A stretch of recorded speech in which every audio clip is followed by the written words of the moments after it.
Graças a Deus. Eu cumprimento os irmãos com a paz do Senhor. Tem alguém além do pregador feliz com Jesus aí ou não? Glória a Deus. Deus é bom. Pode tomar o teu assento. Opa. Glória a Deus. Quem trouxe Bíblia, abra comigo. O Evangelho segundo escreveu São João. O capítulo é o capítulo de número 6. Enquanto os irmãos acham, Evangelho segundo escreveu São João, capítulo 6. Eu quero rapidamente externar a minha gratidão a Deus por mais esse privilégio de estar fazendo uso dessa santa tribuna.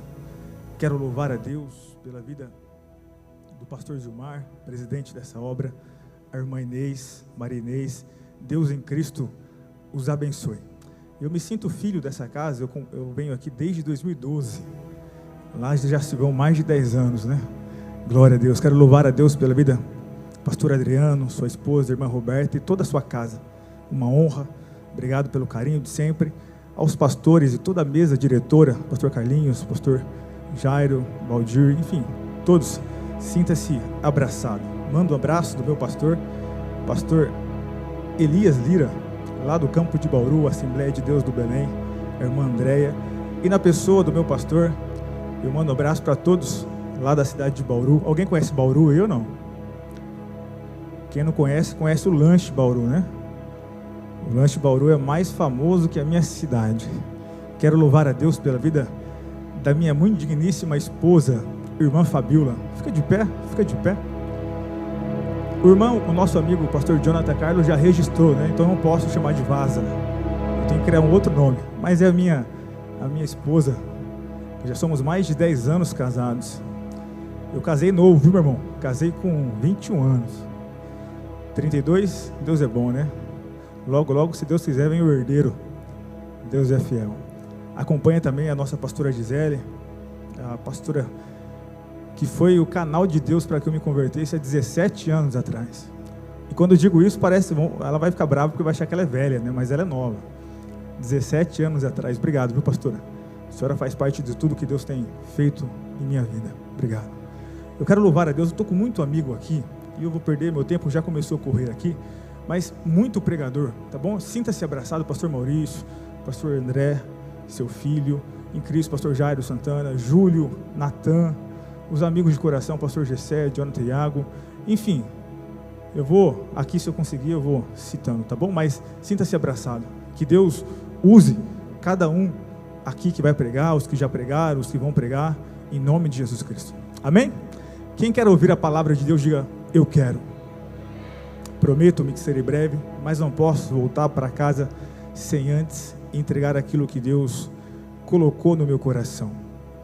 O Evangelho segundo escreveu São João, capítulo 6, o verso é 66.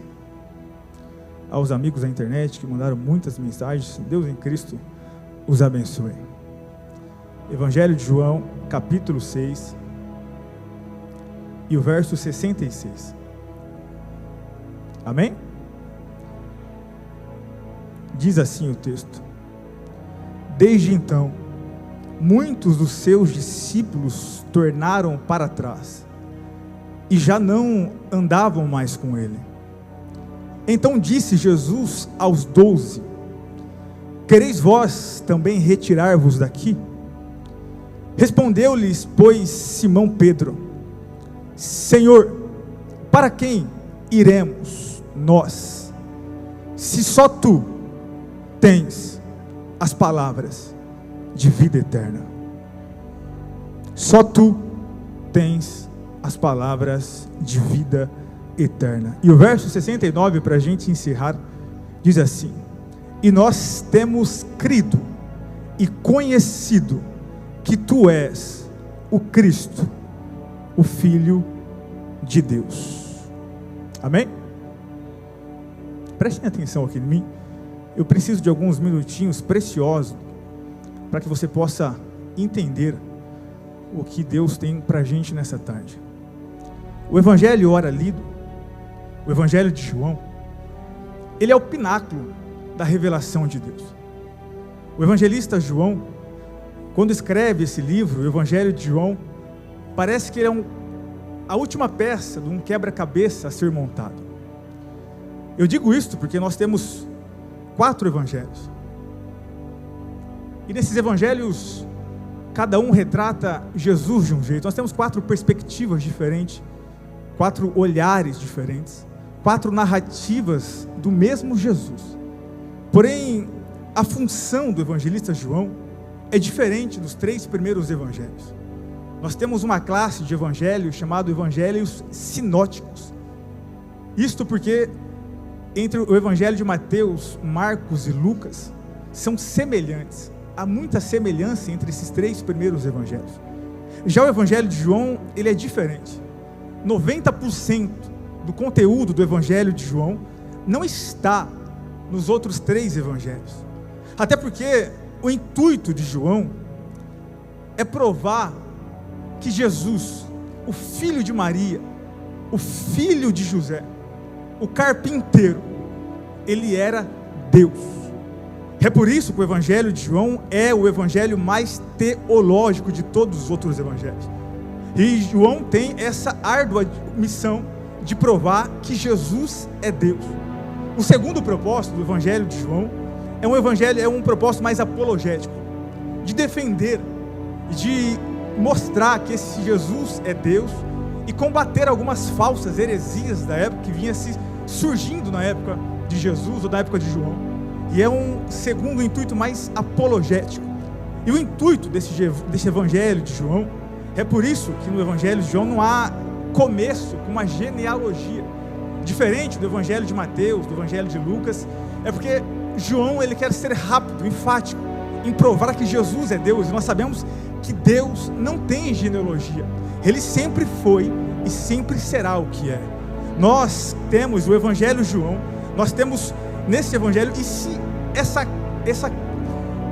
peça do tabuleiro, se não fosse o evangelho de João, essa última peça de um cabeçalho, se não fosse esse evangelho de João, talvez nós não teríamos a base que precisaríamos ter para crer que esse Jesus é o Filho de Deus. Até porque, se esse Jesus não fosse o Filho de Deus, o nascimento de Jesus teria sido uma farsa. Não era possível um Deus ter nascido do ventre de uma mulher virgem. E se Jesus não fosse Deus, se o seu nascimento não fosse uma farsa, o seu batismo, lembra quando João Batista batiza Jesus? Isso tudo seria uma farsa.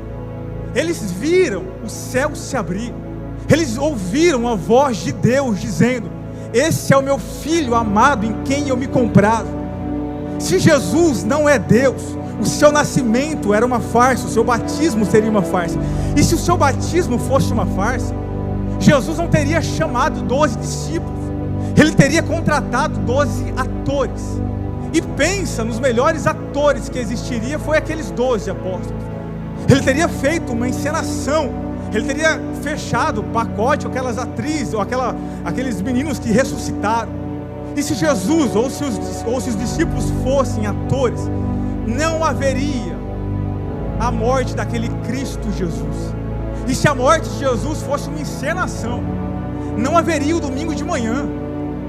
Se Jesus não fosse Deus, o domingo de manhã seria uma grande encenação de atores. As Marias que foram até o túmulo no domingo de manhã eram atrizes contratadas se Jesus não fosse Deus. Os romanos enviaram os soldados. Se Jesus não fosse Deus, os romanos seriam atores também, que chegou no domingo de manhã e viram que havia um túmulo vazio. É por isso que o evangelista João começa com os 2 pés na porta no evangelho capítulo 1. Ele não tem tempo para perder com genealogia.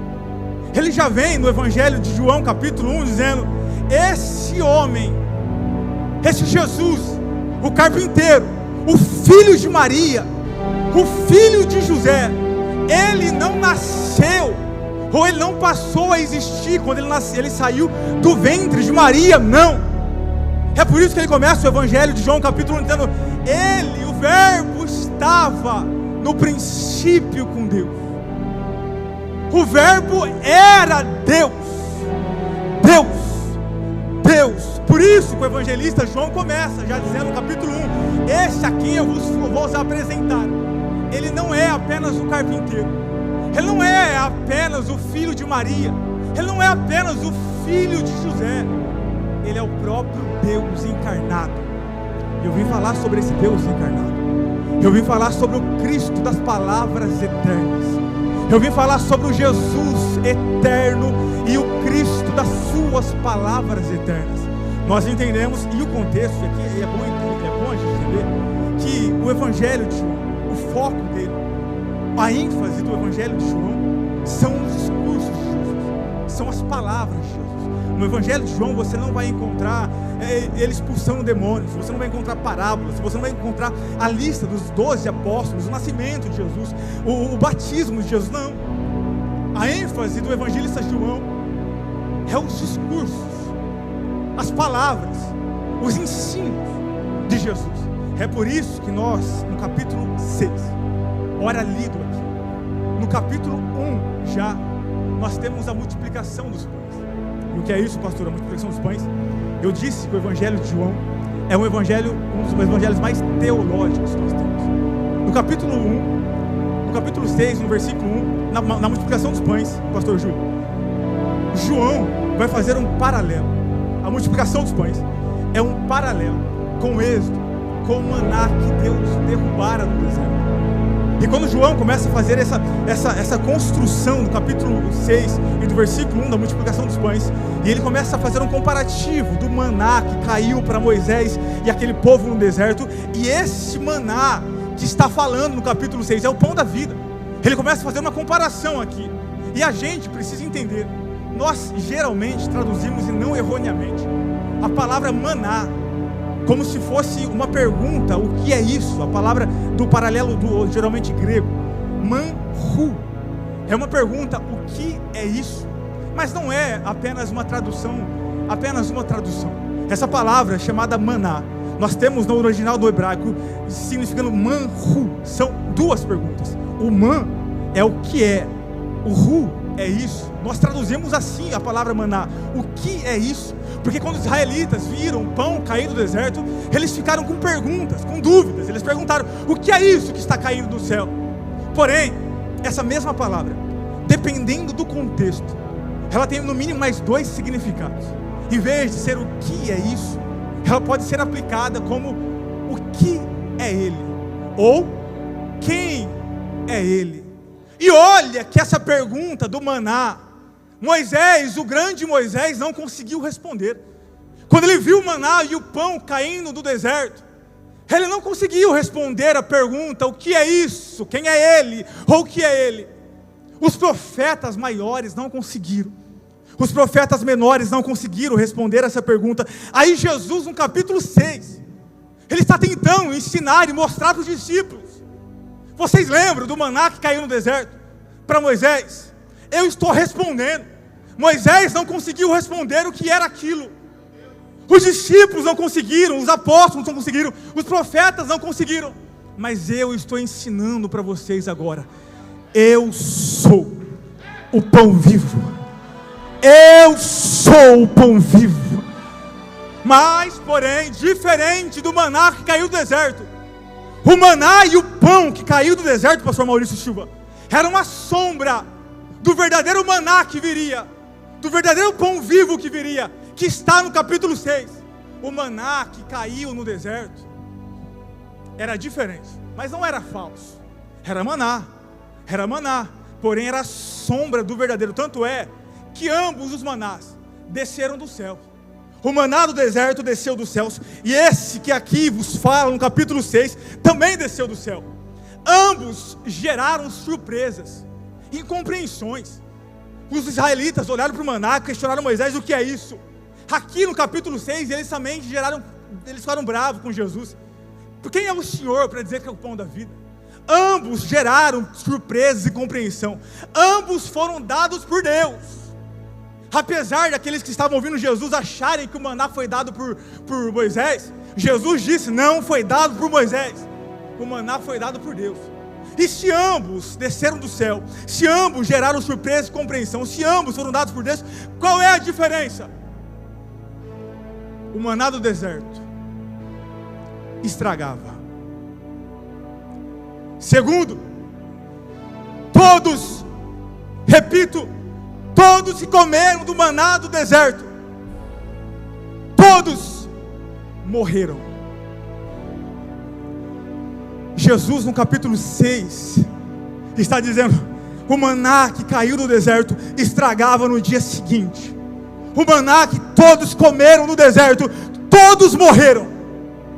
Mas esse maná aqui, esse pão vivo aqui, quem come dele, quem experimenta desse, pastor Natan, jamais terá fome e viverá eternamente. Quem come do pão vivo não morre. Pastor, e se morrer? Ainda que esteja morto, ainda que esteja morto, viverá, viverá, viverá para todo sempre. Que alguém acredita que o pão vivo está aqui nesse pavilhão? Só quem acredita, faz o barulho que deixa o diabo endemoniado nessa noite, nessa tarde. Dá glórias a Ele que fez o céu e a terra.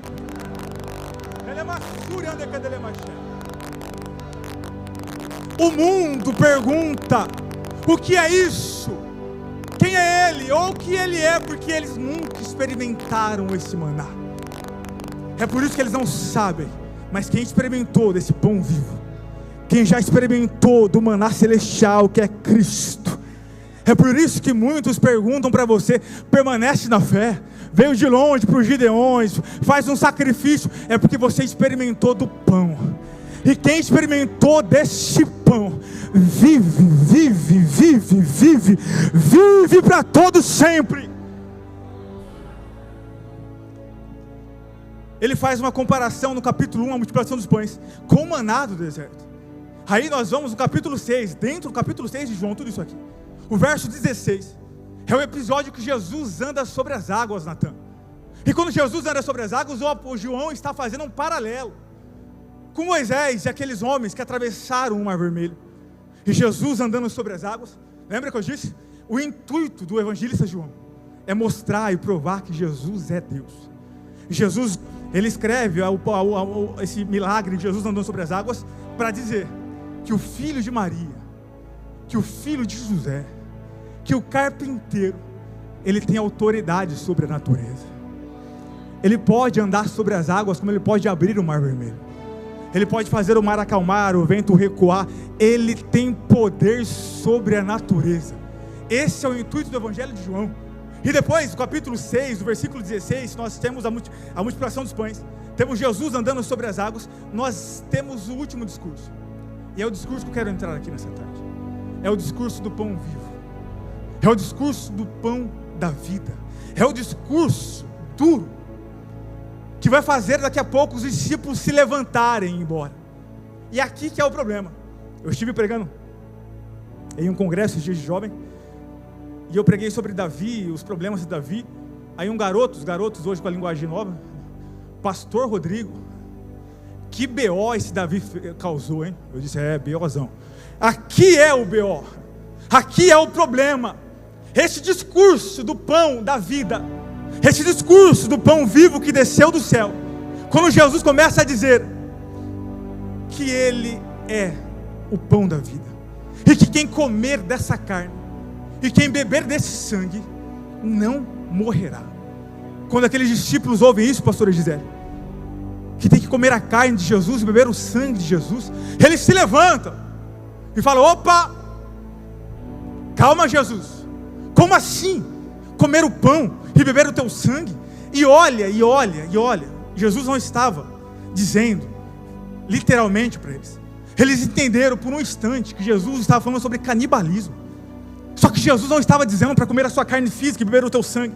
Eu sei que existem outras religiões que acreditam que quando oram, o sangue se transforma, o vinho se transforma em sangue, ou o suco de uva se transforma em sangue, e o pão se transforma. Não é isso, não existe isso. Jesus não está dizendo do seu corpo físico.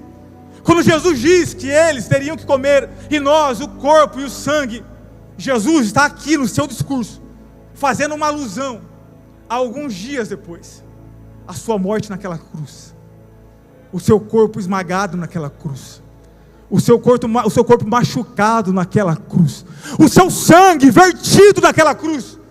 Jesus aqui está demonstrando para eles, só que eles não entenderam, ou não quiseram entender o discurso duro. Eles acharam que era canibalismo, mas Jesus não é, é a ressurreição. Vai chegar um dia que eu serei entregue, será um dia que eu serei machucado. O profeta Isaías diz que ele seria tão machucado que não havia beleza nele para que nós pudéssemos desejá-lo. Chegará esse dia que eu serei pregado em um madeiro, que eu morrerei, mas chegará um outro dia que eu ressuscitarei. Era isso que Jesus estava dizendo sobre o pão da vida. Porém, eles não entenderam. Eles não entenderam. Eles acharam o discurso duro, o discurso pesado. E olha que Jesus, pastor Adriano, Jesus tinha uma facilidade. Jesus conseguia prender a atenção de uma multidão como essa facilmente. Jesus tinha uma oratória perfeita. Jesus, quando falava e abria a sua boca para ensinar e a pregar, a multidão ficava horas e horas ouvindo o carpinteiro pregar. Às vezes eles esqueciam até de comer, ouvindo o mestre pregar. Jesus tinha um poder de magnetismo, o seu discurso, as suas palavras eram palavras simples que atingiam o coração do povo. Não eram palavras difíceis, é por isso que qualquer criança, qualquer um, ficavam horas e horas ouvindo o mestre pregar. Mas eu encontrei um texto, e é esse texto que eu li, que a oratória de Jesus não foi suficiente, que o poder de persuasão de Jesus não foi suficiente, que o carisma de Jesus não foi suficiente. Enquanto ele está pregando, uma multidão se levanta, olha para o mestre e fala: mestre, até aqui estava bom, até aqui o discurso estava bom, só que começou a ficar duro o discurso, pesado o discurso. Até aqui estava bom ver cego andar com o Senhor, Jesus. Até aqui estava bom ver os surdos ouvirem, o paralítico andar. Até aqui estava bom nós enchermos a nossa barriga com pão e peixe que o Senhor multiplicou. Mas agora não. Agora está difícil, está duro de ouvir esses discursos, e essas palavras que o Senhor está pregando. E o que palavras são essas que Jesus está pregando? Ele está falando sobre o pão da vida. E o que é o pão da vida? O pão da vida é a palavra de Deus. Pastor José, é a palavra de Deus. E essa palavra aqui não foi suficiente para aquela multidão ficar ouvindo Jesus. Nós falamos muito sobre falsos profetas e falsos líderes e falsos pastores. Temos mesmo. Só que não podemos negar que nós temos falsos discípulos. Falsos discípulos. E falsos discípulos não têm moral para repreender falsos profetas e falsos mestres. O que eu estou vendo na internet são falsos discípulos, que não congregam, não ofertam, não dizimam, não vão para o culto quase nenhum dia. Aí aparece alguém na internet, ele quer expor o falso profeta e o falso, não, meu irmão, o falso discípulo não tem moral para isso, não tem autoridade para isso. Isso quem tem que fazer são os verdadeiros discípulos. Os falsos discípulos aqui não quiseram ouvir a palavra de Deus. Eles acharam um discurso duro e pesado. Ele falou: mestre, até aqui dava, daqui não dá mais para ir, não dá mais para ir. Jesus não insiste. Aquela multidão se levanta, vai embora e abandona Jesus. E Jesus, pastora Maria Inês, não insiste para aquela multidão ficar. Jesus não olha para a multidão indo embora e fala: pelo amor do meu Pai, fiquem. Jesus não implora para a multidão que se levantou e está indo embora que eles fiquem.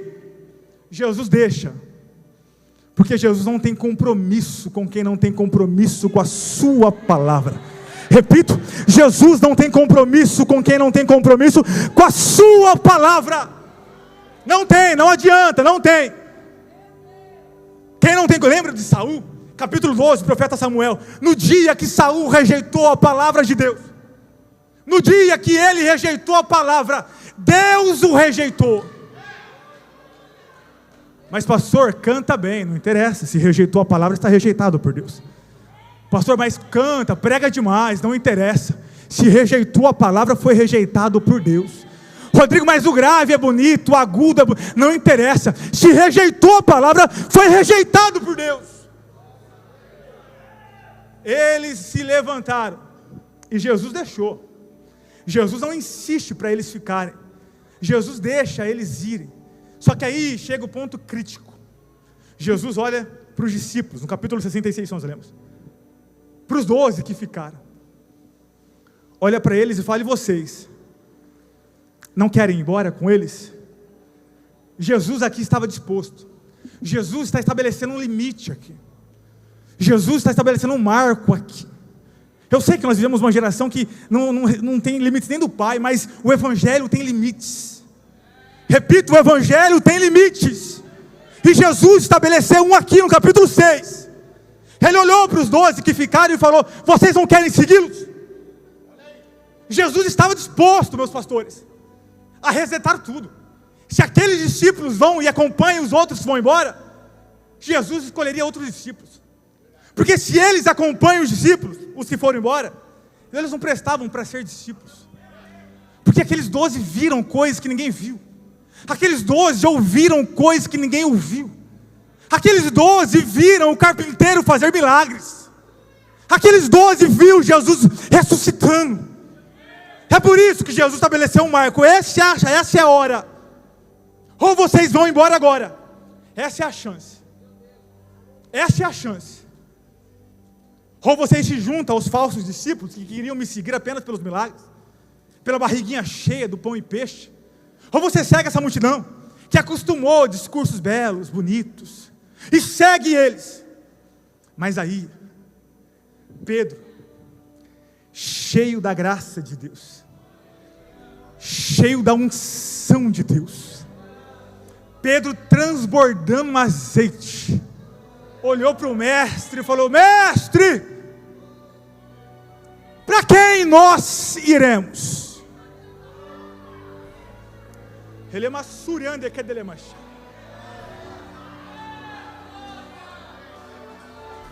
Para quem nós iremos? Se Pedro fala isso, pastor Regis, é porque existiam outros, não como Jesus, outros homens com palavras belas e bonitas, discursos encantadores que tocam aqui, mas não tocam aqui. Existiam outros, existiam os epicureus, os estoicos, os fariseus que arrogavam para si a justiça. Havia outros homens, discípulos de Platão, que tinham palavras belas e bonitas, discursos lindos e açucarados, pastor Jalmir.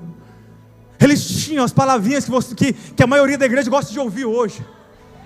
Eles tinham discursos açucarados. Pedro estava dizendo: mestre, para quem nós iremos? Para esses?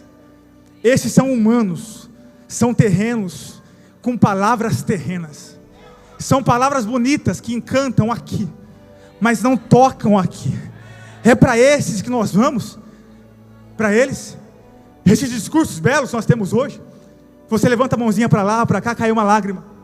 Aí nós precisamos convencer de algum jeito, tocar no seu coração, dizendo que você é o centro, que você, aquilo que seu olho viu, se Jesus permitiu você ver, tocar, cheirar, Ele quer te dar. Isso são palavras humanas, são discursos humanos.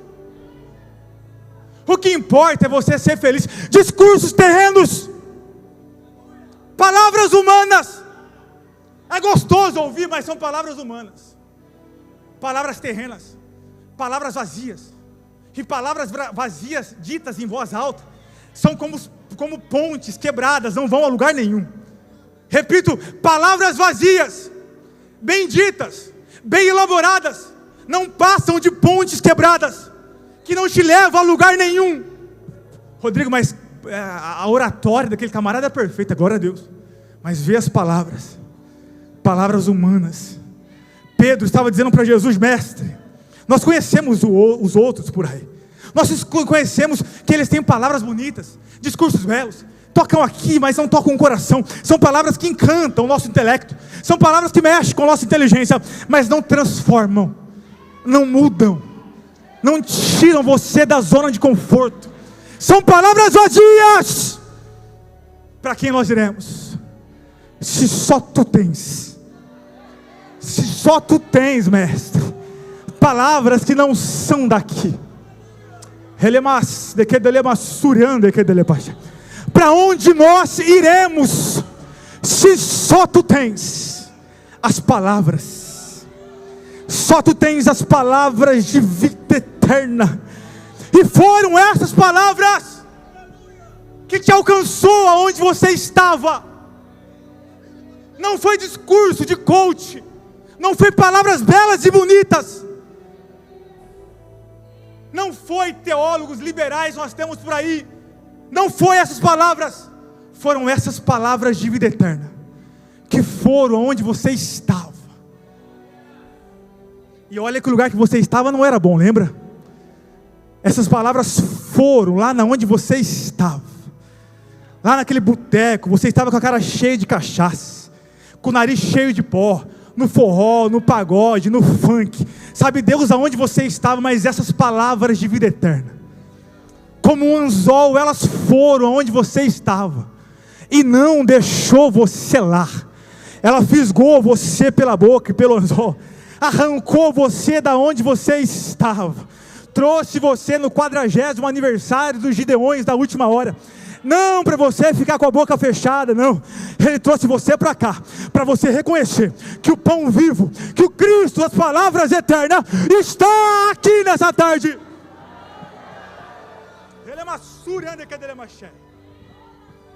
E que palavras de vida eterna são essas, pregador? Que palavras são essas que mexem? Que palavras são essas que nos faz permanecermos fiéis a Deus? Ele disse: vinde a mim vós que estáis cansados e sobrecarregados, e eu vos aliviarei. Vai dizer que isso não são palavras de vida eterna? Ele disse: eu sou o caminho, a verdade e a vida. Vai dizer que não são palavras de vida eterna isso aqui? Ele disse: eu sou a ressurreição e a vida. Aquele que crê em mim, ainda que esteja morto, viverá, viverá, viverá, viverá para todo sempre. Ele disse: eu sou o pão da vida, quem experimenta desse pão jamais terá fome.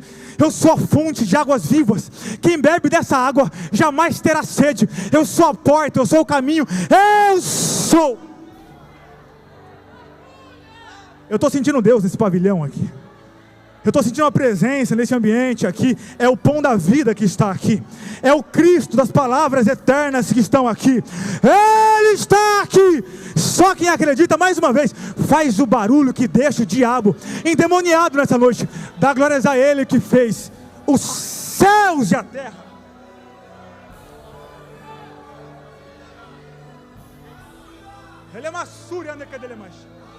Essas palavras foram há 17 anos atrás e me fisgaram de onde eu estava.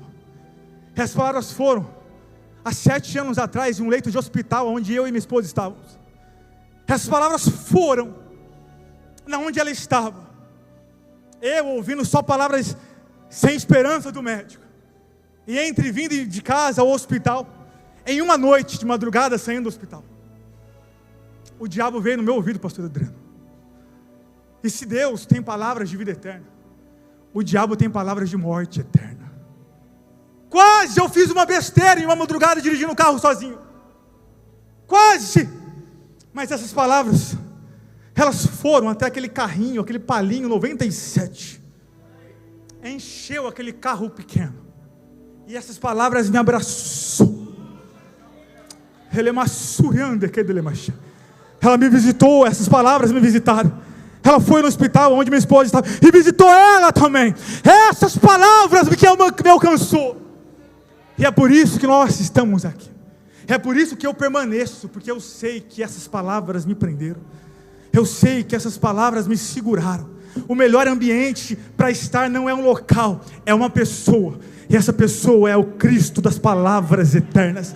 Repito, o melhor lugar para estar não é um ambiente, é uma pessoa, que é Cristo. Foram essas palavras de vida eterna que me alcançou, que me visitou e fez eu e você estarmos aqui. Eu não vim falar nessa tarde de homens terrenos com palavras terrenas. Eu não vim falar de homens, de garotos, de jovens, de crianças pregando por aí, não. Eu não tenho tempo para isso. Eu vim falar do carpinteiro, que tem as palavras de vida eterna. Repito, eu não vim falar de homens.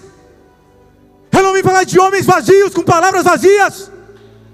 Eu vim falar de um homem, de um Deus, do carpinteiro, do filho de Maria, do filho de José, mas que é Deus, que é Deus, que é Deus, que é Deus. E esse Deus está no pavilhão nesse dia, alcançando a tua casa.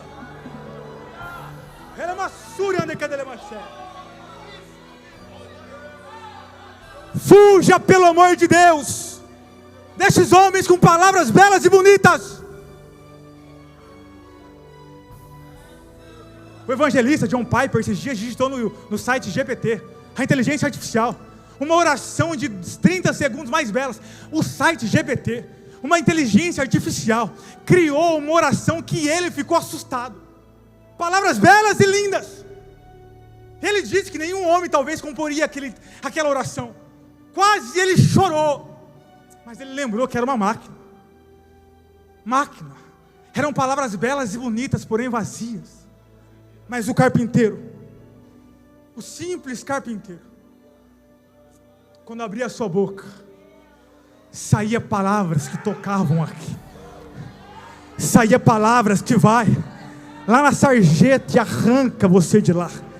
Palavras que transformam vidas. Esse é o Cristo das palavras eternas que o evangelista João quer nos mostrar. Ele não é apenas homem, ele não é apenas um carpinteiro, filho de Maria. Ele é o pão vivo. Ele é o pão vivo. Ele é o pão vivo que desceu do céu.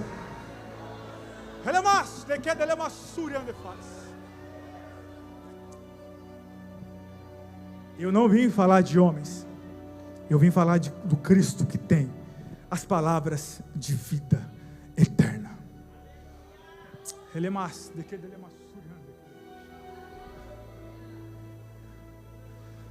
Muitos estão sendo levados por essas palavras humanas, ideologias, jovens, pelo amor de Deus, ideologias que parecem bonitas, de que vai defender o fraco, o pobre. O discurso é belo, o discurso é bonito, mas são ideologias demoníacas, que matam Deus, que tiram a figura de Deus. Mas o discurso é belo, as palavras são bonitas, e abraça um monte. Mas esse Jesus, ele veio com essas palavras que têm poder de transformar histórias. Com a autorização do meu pastor, eu tenho aqui 2 minutos. Fica de pé comigo nessa tarde. Fica de pé comigo.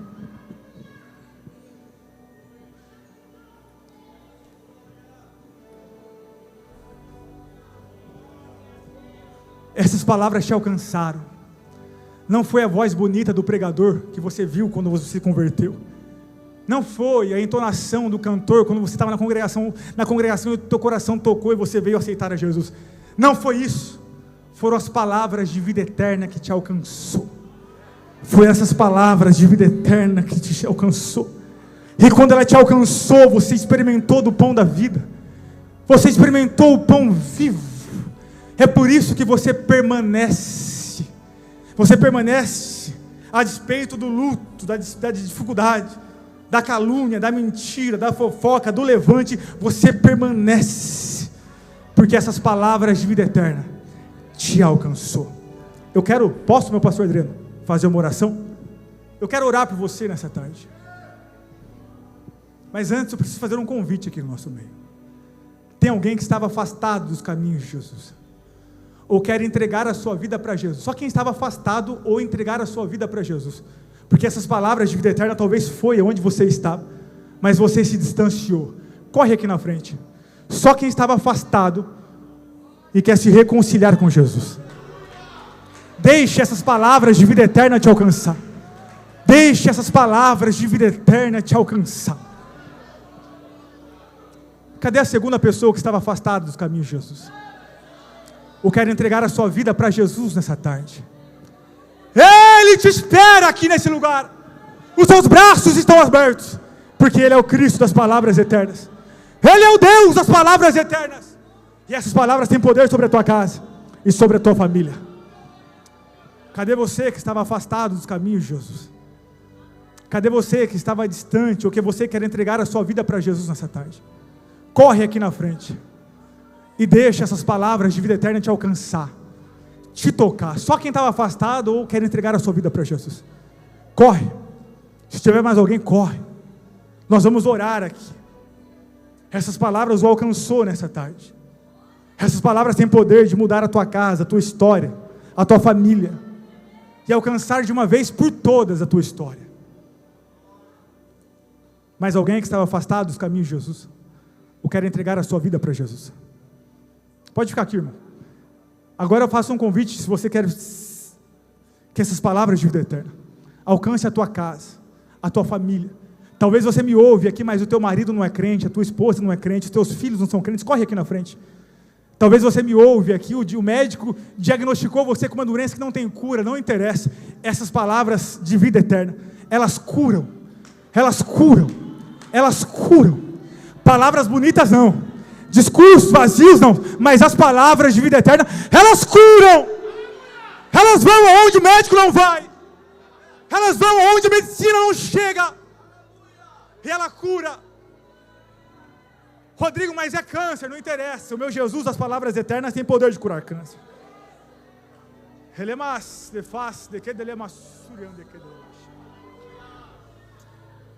Abro mais um convite aqui. Você que não é batizado no Espírito Santo, corre aqui rápido. Pastor, eu não sou batizado no Espírito Santo, corre aqui, corre aqui.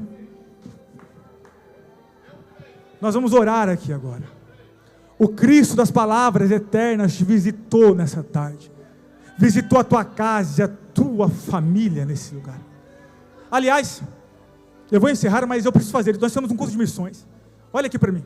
Você que deseja, você que anseia a obra missionária, você que tem vontade de fazer a obra, ser um missionário, ser um pregador, ser uma levita, você que anseia gastar a sua vida para o reino, corre aqui na frente agora. Corre. Você que deseja gastar a sua vida para o reino. Pastor, eu quero ser um levita, um pregador, um cantor, um missionário. Corre aqui na frente. Deus vai te levantar nessa tarde. Deus vai te levantar nessa tarde. Eu estou sentindo o Espírito de Deus aqui nesse ambiente. O Cristo das palavras eternas estão aqui. Oh, Espírito Santo de Deus.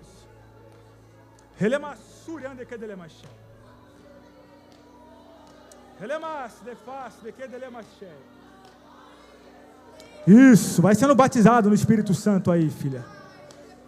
Vai sendo cheio do Espírito. Os pastores vão descer aqui. Deus, em nome de Jesus, a tua palavra foi pregada. As tuas palavras de vida eterna foram pregadas, ó Pai. E essas palavras têm poder, Jesus. Aonde houver alguém agora, Jesus, que precisa ser tocado, curado, renovado, cheio, Pai. Agora, Jesus, enche, cura, Pai. Eu profetizo vida, não é morte, é vida.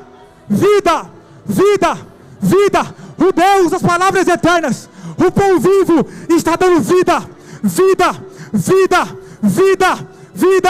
Isso. Recebe vida aí agora, garoto. Recebe vida aí agora, garota.